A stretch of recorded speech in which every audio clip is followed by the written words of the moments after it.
Alors maintenant, je vais vous raconter une belle histoire.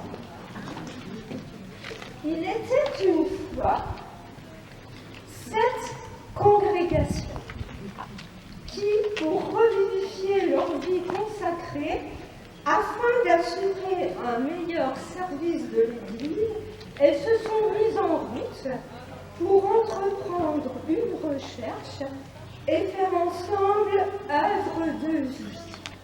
Alors, ces 7 congrégations, je vais les prendre du nord au sud. Les sœurs de Notre-Dame du Quai à Bayonne. Les sœurs de la Sainte Enfance de Marie à Nancy. Les sœurs de la Compassion à Villers-Sexel. Les sœurs de la Présentation de Marie à Châtel. Les sœurs de l'Immaculée Conception à Chambéry. Les sœurs de Saint-Roch à Villiers. Et les sœurs de Notre-Dame Auxiliatrice à Montpellier. Voilà. C'est ainsi que le 8 décembre 1998, c'était dans le siècle passé, commençait ce que nous avons appelé l'étape de recherche active, qui est un temps d'approfondissement et de connaissance mutuelle. Une équipe d'animation a mis en place un certain nombre de commissions et de groupes de partage pour faire participer le plus grand nombre de sœurs, quel que soit leur âge et leur mission. Et donc les assemblées générales annuelles de nos 7 congrégations ont apporté un vrai dynamisme dans le cheminement de notre union. Donc je vous rappelle les thèmes. Bâtir l'avenir ensemble. Faire corps. Communier dans la diversité. Héritier et bâtisseur. Et on t'appellera d'un nom nouveau. Et donc ici, nous pouvons faire mémoire de 2 personnages qui nous ont beaucoup aidés. Et donc c'était le père d'Ortel Claude et la sœur Christine Guilleneuf, qui nous ont accompagnés tout au long de ce cheminement. Au ciel, là-haut, ils doivent être très heureux de nous voir aujourd'hui.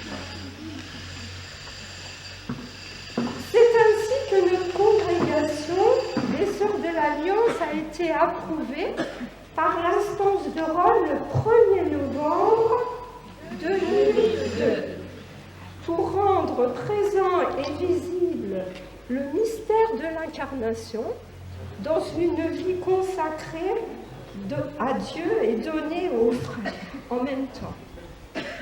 En communauté, c'est chaque jour que nous avons à accueillir ce don inouï de l'Alliance, à nous en émerveiller et à en rendre grâce.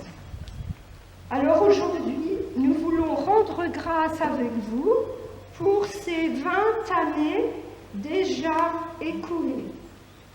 Et ensemble, nous pouvons rendre grâce à Dieu pour son projet d'amour sur notre congrégation qui se veut aujourd'hui comme hier, servante du Seigneur au cœur de l'Église et du monde.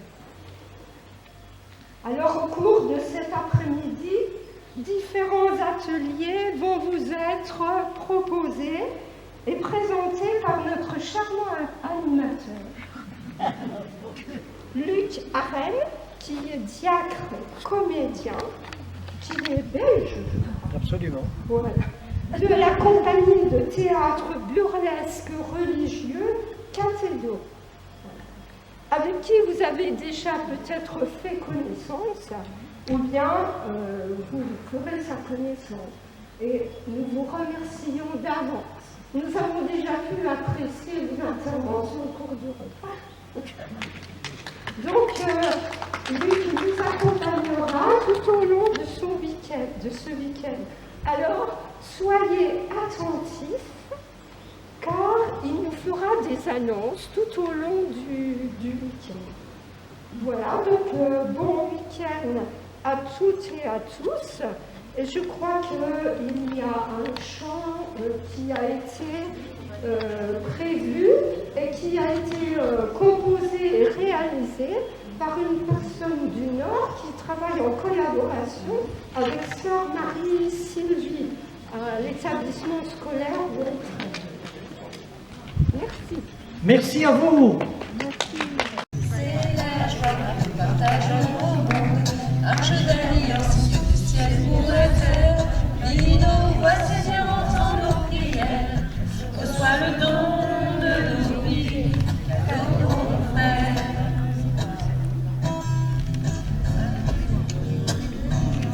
Tu précèdes nos pas, nos actes et nos paroles. C'est la joie que nous partageons au monde, arche d'alliance du ciel pour la terre. Lis nos voix, Seigneur, entends nos prières. Reçois le don de nos vies, comme nos frères.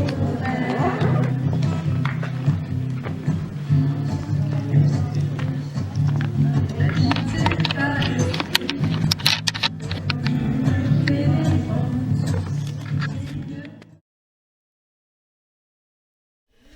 Bonjour. Bonjour.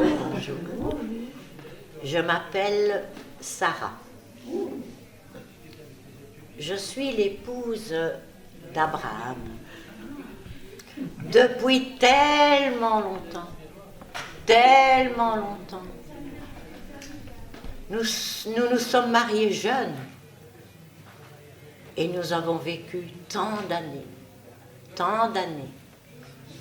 Une très très belle vie. Tout d'abord, j'aime mon mari. Je ne veux pas le quitter. Je suis bien avec lui.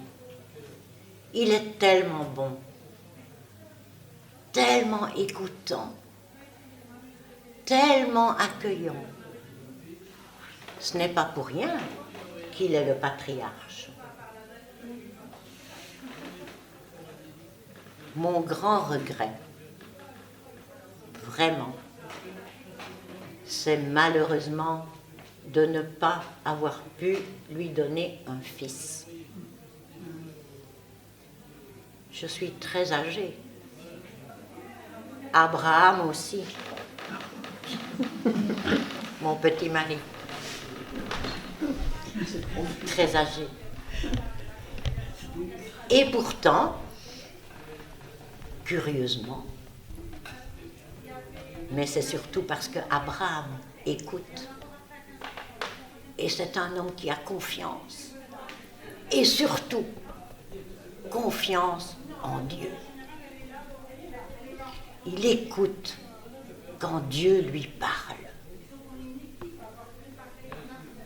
Et il y a quelques années, pendant que nous voyageons, Dieu vint à la rencontre d'Abraham, qui s'appelait Abram. Moi, je m'appelais Sarai. Et Dieu lui dit, Abram, quitte ton pays et va dans le pays que je t'indiquerai.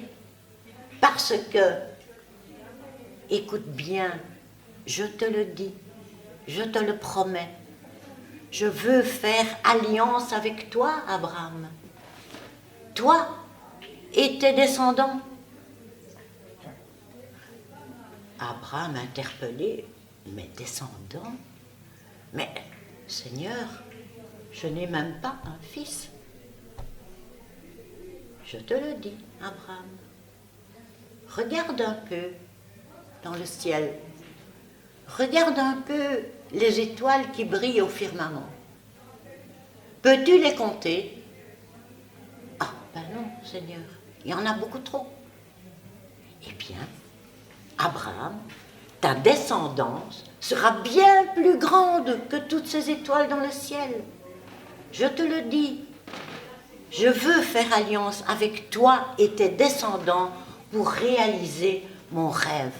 sur terre, mon rêve pour tous les humains et pour toute la création. Et c'est avec toi, Abraham, que je veux faire alliance. Et d'ailleurs, dorénavant, tu t'appelleras Abraham et ta femme Sarah. Et le soir du lendemain, Abraham me raconta sa rencontre avec le Seigneur. Et je vous assure que j'ai eu du mal à le croire. Mais j'ai tellement confiance en lui que je me suis dit, il n'a peut-être pas tort. Mais, comme on dit, l'horloge tourne. Et l'enfant n'arrivait toujours pas. Et nous vieillissons, tous les deux. Et voilà qu'un jour, il était aux environs de midi. Moi, j'étais assise à l'ombre du chêne de Membré.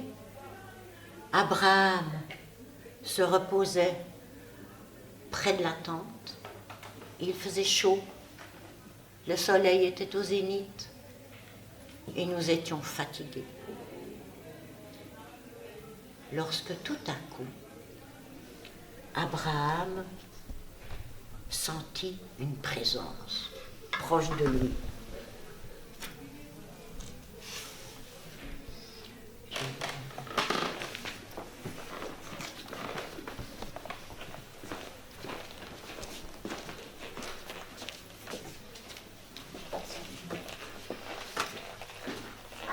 Il sentit une présence proche de lui et se retourna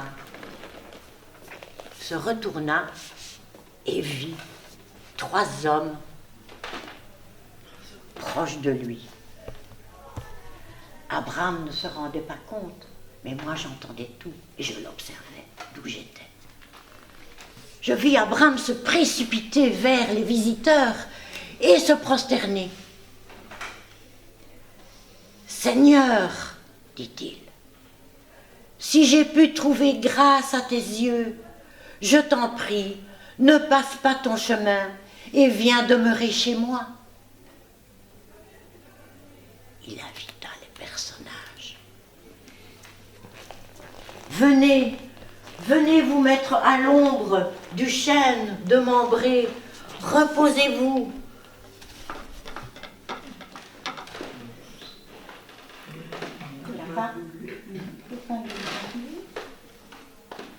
est fatigué.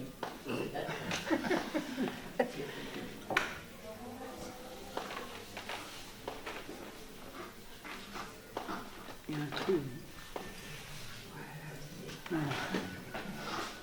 Je vais vous apporter de l'eau pour que vous puissiez vous rafraîchir. Je vais vous apporter aussi du pain afin que vous repreniez des forces pour aller plus loin. Je suis tellement heureux que vous avez daigné me rendre visite. Abraham se précipita alors vers moi. Il me dit, Sarah, Sarah, je t'en prie, prends 3 mesures de farine, de l'eau, pétris-les, fais de la pâte et fais des galettes pour les visiteurs. Puis il se dirigea vers le troupeau. Il dit à son serviteur, prends le veau gras, prends le plus gros que nous ayons. Transforme-le en rôti pour nos visiteurs. Ils sont fatigués et ils ont faim. Ce que le serviteur fit tout de suite.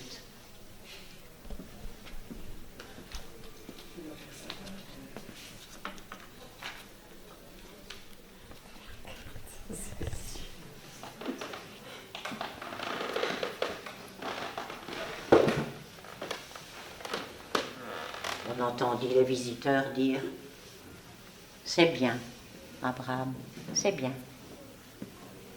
Fais seulement ce que tu dis.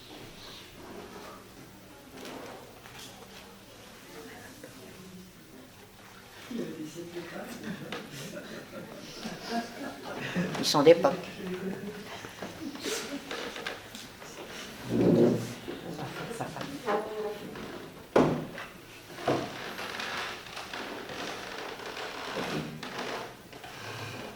Voici de l'eau pour vous désaltérer.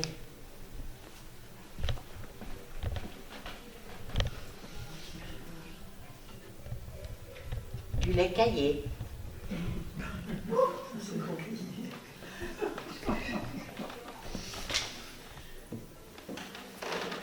Du lait frais.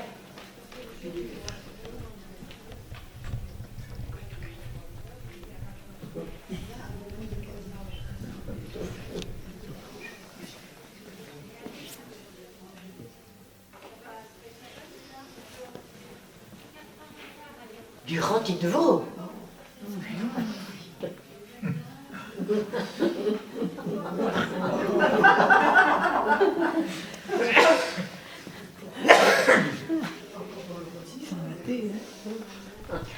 Sans oublier mes galettes.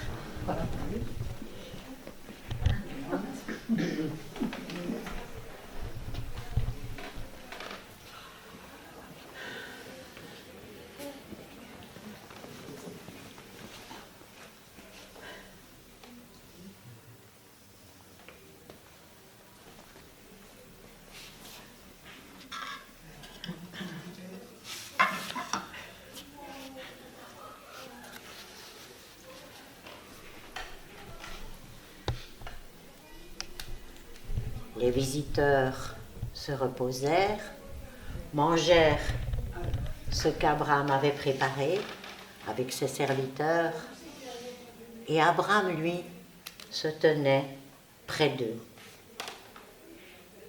Tout à coup, les visiteurs. Abraham, oui? Où est ta femme, Sarah? Elle est dans la tente. Oui, elle se repose. Abraham, dans un an, nous repasserons. Et dans un an, ta femme aura un fils. Moi? Moi? Un fils? Oui, il m'a pas bien regardé. Il n'a pas vu quel âge j'avais. Non, c'est pas possible, pas possible. Un fils. Mais non, mais non. Abraham? Oui, oui, Seigneur. Pourquoi ta femme a-t-elle ri? C'est parce que la nouvelle est un peu... Abraham, je te le redis, dans un an, au temps fixé, nous reviendrons. Et dans un an, ta femme aura un fils.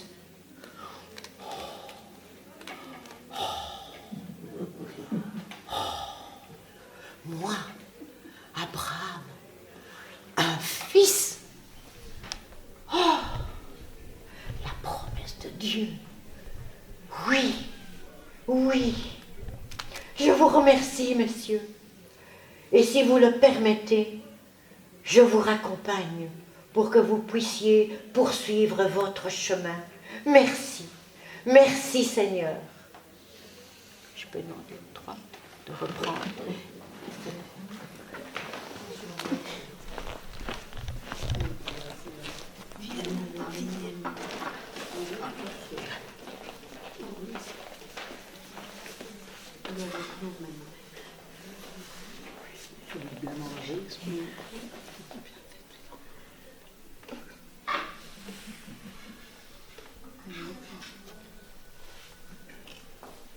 Messieurs,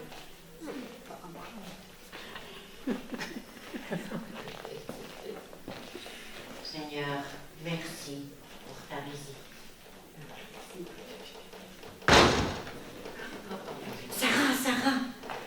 entendu.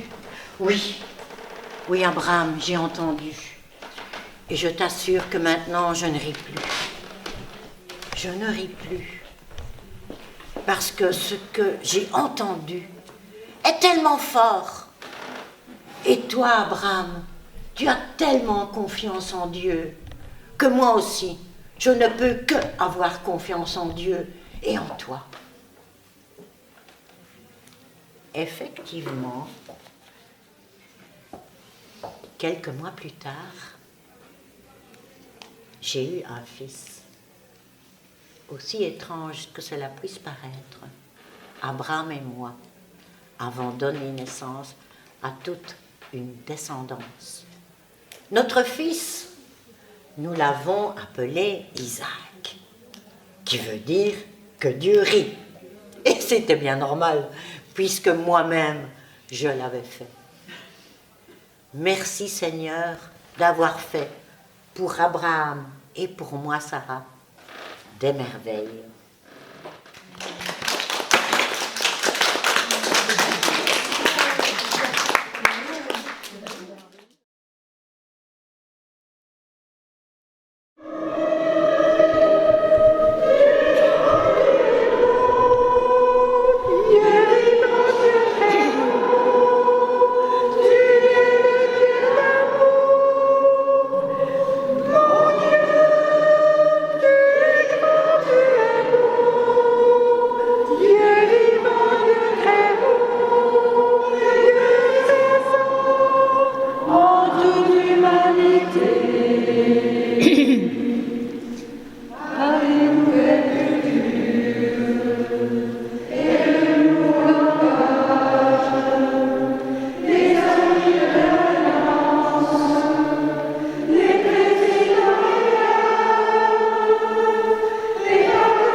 Oh, bien content que ce spectacle est fini, là-bas, mais...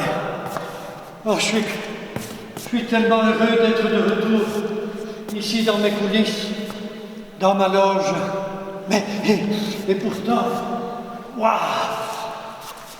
avec le public là-bas, j'étais en communion, oh, j'oserais même dire en alliance. Ah oui, oui, enfin, un peu de repos. Qu'est-ce que c'est ça? Ah, vous avez eu peur aussi? Non! Non mais, qu'est-ce que c'est ça? Ah, c'est lui qui a mis ça. Pourquoi est-ce qu'il m'a mis ça? Il s'agit d'une revue où le cardinal de Kaysen témoigne de son cheminement spirituel depuis qu'il a appris qu'il souffrait d'un cancer. Enfin quoi? Le cancer d'un cardinal. Et le travail d'un peu. Vous trouvez que ça fait ambiance, vous? Non, mais blague, justement, ne blague pas avec tout ça. S'il nous arrive d'entendre parler du cancer chez d'autres personnes, il ne nous vient guère à l'esprit, écrit le cardinal, que ça pourrait nous arriver à nous aussi. On dit d'une épreuve qu'elle doit être supportée, qu'on doit la traverser. Eh bien, cela demande du temps. Et le temps que cela demande, C'est ça qui fait une maturation. Je sais pas moi, je prends n'importe quel exemple. Attendez que je réfléchisse un peu. C'est un peu difficile pour moi, mais ça peut... Oui, par exemple, un temps de maturation de 20 ans. Je ne sais pas pourquoi je dis ça. Donc, celui ou celle qui conduit la prière dit « Dieu, viens à mon aide ». Tous les autres répondent « Seigneur, à notre secours ». Bon, on va voir si ça marche. Dieu, viens à mon aide. Seigneur, à notre secours. Très bien. Attention, le lendemain, Dieu, viens à mon aide. Seigneur, à notre secours. Et le jour suivant, Dieu, viens à mon aide. Seigneur, à notre secours. Et le surlendemain, Dieu, viens à mon aide. La routine du quotidien. Oui, c'est vrai. Mais écrit le cardinal, quand moi j'étais là occupé à crever du cancer, c'était plus Dieu viens à mon aide. Ces mots-là,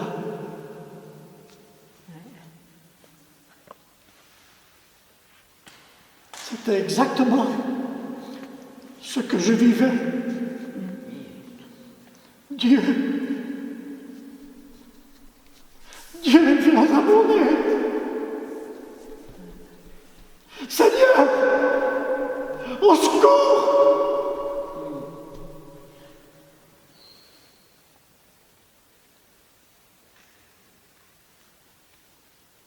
Ces mots exprimaient tellement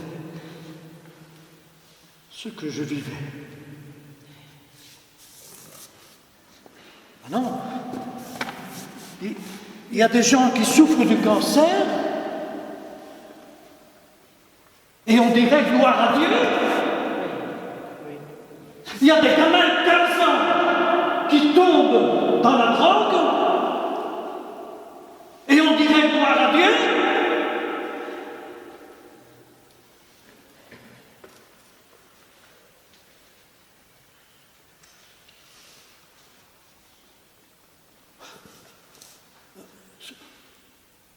Sauf peut-être si ce père de l'Église, là, un des théologiens des 5 premiers siècles, oui, Irénée de Lyon, sauf si lui avait vu juste, parce que lui il a dit la gloire de Dieu, c'est l'homme debout. Ah oui, alors s'il y a là quelqu'un, cardinal ou autre, qui est dans un lit d'hôpital avec le cancer ou autre, et qu'il y a des hommes et des femmes, des médecins, des infirmières, des infirmiers, qui mettent tout leur talent, tout leur temps, toutes leurs compétences, tout leur engagement, tout leur humanisme, même s'ils restent allongés, mais en essayant, en s'occupant de lui ou d'elle, ils sont occupés, oui, à vivre une alliance, à dire tu es notre frère humain. Et moi qui ai fait des études de médecine, moi qui suis chirurgien, moi qui suis cancérologue, moi qui suis infirmier, ou moi aussi qui apporte les plats du repas, ou moi aussi qui viens nettoyer ta chambre. Nous sommes tes frères, tes sœurs.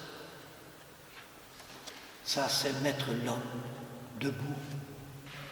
Ah oui, alors là j'ai envie de dire, pour tout cela, et pour la patience et le courage de celui qui est malade, gloire à Dieu.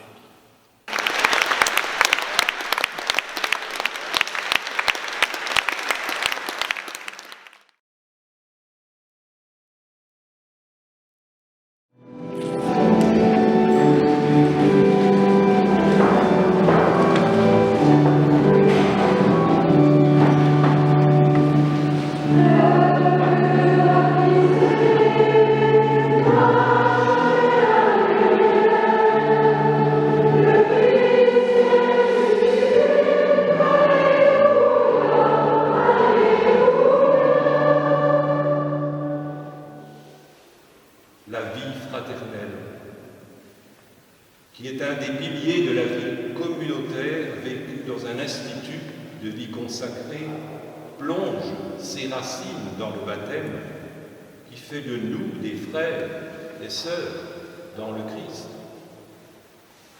Ainsi, une supérieure générale qui reçoit l'engagement de nouvelles sœurs peut dire aux sœurs plus anciennes: accueillez vos sœurs nouvelles comme des sœurs en Christ et vivez ensemble cette fraternité à la manière du Christ qui s'est fait le serviteur de ses disciples.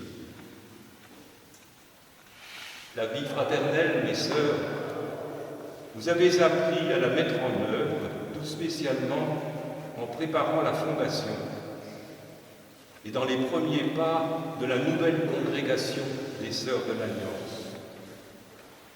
Au fil des mois, la fraternité s'est construite entre cette congrégation qui n'en devenait plus qu'une. Il fallait commencer, mais il fallait aussi durer. L'enthousiasme des débuts peut laisser place à des déceptions. Nous savons tous et toutes que la vie fraternelle est menacée par le temps et les mauvais esprits, dont celui de la division et celui de la prétention. La vie fraternelle ne peut s'accomplir qu'avec la patience, l'humilité, la charité et le pardon. Sœurs, que votre jubilé de 20 années d'existence soit pour vous toutes, sœurs de l'Alliance, l'occasion de poursuivre la route dans l'espérance et donne à votre congrégation un rayonnement de foi et de charité qui ne soit pas lié aux forces numéraires, mais à la qualité de votre vie consacrée.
Merci à vous, Monseigneur David, qui avez présidé cette célébration en l'absence de Monseigneur Bouilleret, bien en communion avec nous.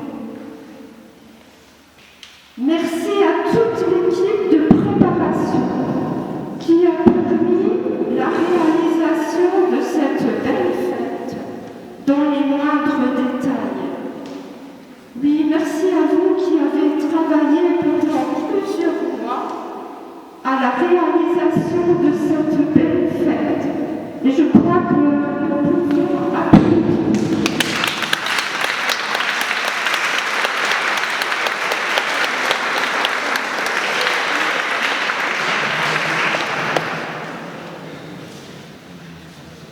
Merci aux sœurs de la Charité qui nous ont accueillis dans leur maison à bras ouverts, qui nous ont laissé toute la maison pour nous. Merci beaucoup.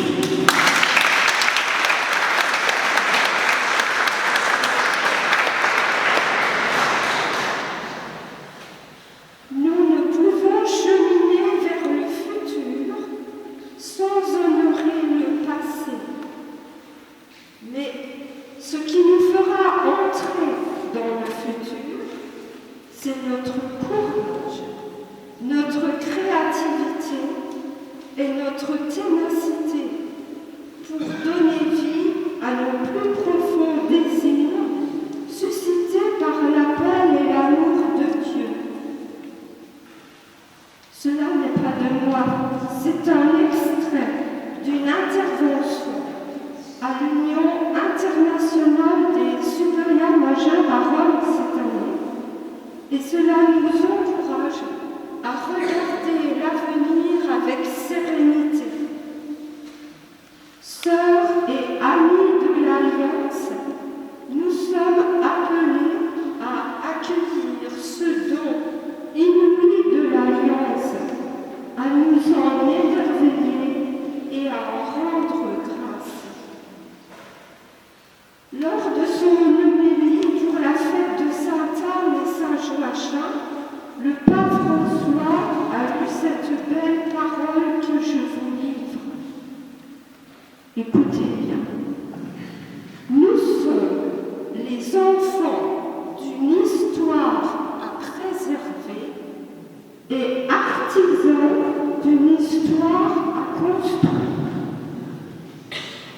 Alors, ensemble, continuons l'histoire avec Dieu toujours à l'œuvre. Et avec Marie, dans le mystère de la visitation, continuons également à marcher avec audace et réalisme sur la route de la foi. Vous reconnaissez là un article de notre livre de vie qui me tient à cœur. Marcher avec audace et réalisme sur la route de la foi avec Marie dans le mystère de la visitation. Et donc à l'issue de cette célébration, nous sommes toutes et tous invités à partager le verre de l'amitié. Mais avant de terminer cette célébration, nous nous tournons vers Marie pour être, comme elle, disciples missionnaires et marcher en présence de Dieu. Merci.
Loué à toi, Seigneur,